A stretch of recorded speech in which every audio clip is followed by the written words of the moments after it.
ओम नमः भगवते वासुदेवाय नमः। कामदा एकादशी व्रत कथा।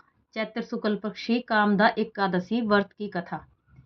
युधिष्ठिर ने पूछा, हे वासुदेव, आपको प्रणाम है। मैं आपसे निवेदन करता हूँ कि आप कृपा कर चैत्र माह के शुक्ल पक्ष एकादशी का वर्णन कीजिए। श्री कृष्ण बोले, हे राजन, आप एक पुरानी कथा सुनिए जिसको राजा दिलीप से वशिष्ठ जी ने कहा था। राजा दिलीप ने पूछा, हे गुरुदेव, चैत्र शुक्ल पक्ष की एकादशी का क्या नाम है? इसमें किस देवता की पूजा होती है तथा इसकी विधि क्या है? महर्षि वशिष्ठ बोले, हे राजन, चैत्र शुक्ल पक्षी एकादशी का नाम कामदा है। यह सब पापों को नष्ट कर देती है और पुत्र की प्राप्ति होती है। इसके व्रत से कुयोनि छूट जाती है और अंत में स्वर्ग की प्राप्ति होती है। अब मैं इसका महात्म्य कहता हूँ, ध्यान पूर्वक सुनो। प्राचीन काल में एक नागपुर नामक नगर में पुंडरीक नामक एक राजा राज्य करता था। वहां अनेकों अप्सरा, गंधर्व, किन्नर आदि निवास करते थे। उनमें अप्सराओं में श्रेष्ठ अप्सरा ललिता और उसके साथ ललित नाम का गंधर्व भी था। वे दोनों पति पत्नी के रूप में रहते थे। एक समय राजा पुंडरीक गंधर्वों सहित एक सभा में मनोरंजन कर रहे थे। उस जगह ललित गंधर्व भी उपस्थित था। उनके साथ गान कर रहा था, परंतु उसकी प्रियतमा ललिता उस जगह नहीं थी। इससे वह उसको याद करने के कारण अशुद्ध गाना गाने लगा। नागराज करकोटक ने राजा पुंडरीक से इस त्रुटि को बता दिया।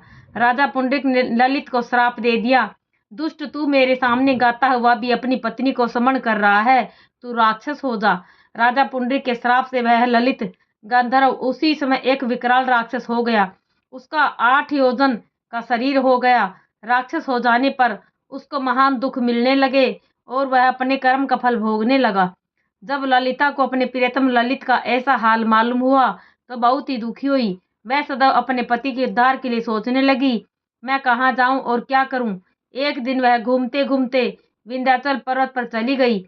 उसने उस जगह एक आश्रम देखा। वह उस आश्रम में गई। उसे देखकर ऋषि बोले, हे शुभे, तुम कौन हो और यहाँ किस लिए आई हो? ललिता बोली, हे मुनि, मैं वीर धनवा नामक गंधर्व की कन्या ललिता हूँ। मेरे पति राजा पुंडरीक के श्राप से एक भयानक राक्षस हो गया। आप राक्षस योनि से छूटने का कोई श्रेष्ठ उपाय बताइए। तब ऋषि बोले, हे भद्रे, अब चैत्र माह के शुक्ल पक्ष की एकादशी आने वाली है। उसका नाम कामदा एकादशी है। उसके व्रत करने से मनुष्य के समस्त कार्य शीघ्र ही सिद्ध हो जाते हैं।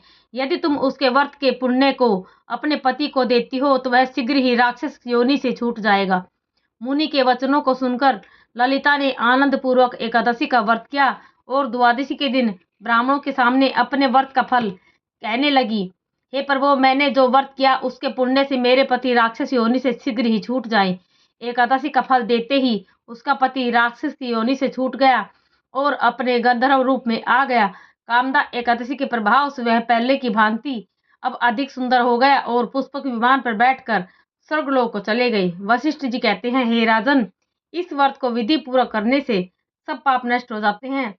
इसके व्रत से मनुष्य ब्रह्म हत्या इत्यादि के पाप और राक्षस आदि की योनि से छूट जाते हैं। इसकी कथा व महात्म्य के श्रवण व पठन से वाजपेय का फल प्राप्त होता है।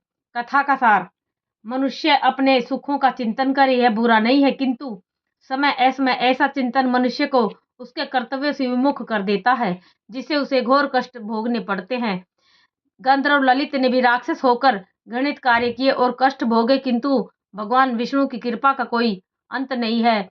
वह मनुष्य को उसका मनचाहा फल देते हैं, किंतु जब मनुष्य स्वयं कर्म करे और उसका फल किसी दूसरे को अर्पण करे तो उसका वह कर्म तप से भी अधिक प्रभावशाली होता है और पुण्यदान करने वाला देवतुल्य हो जाता है।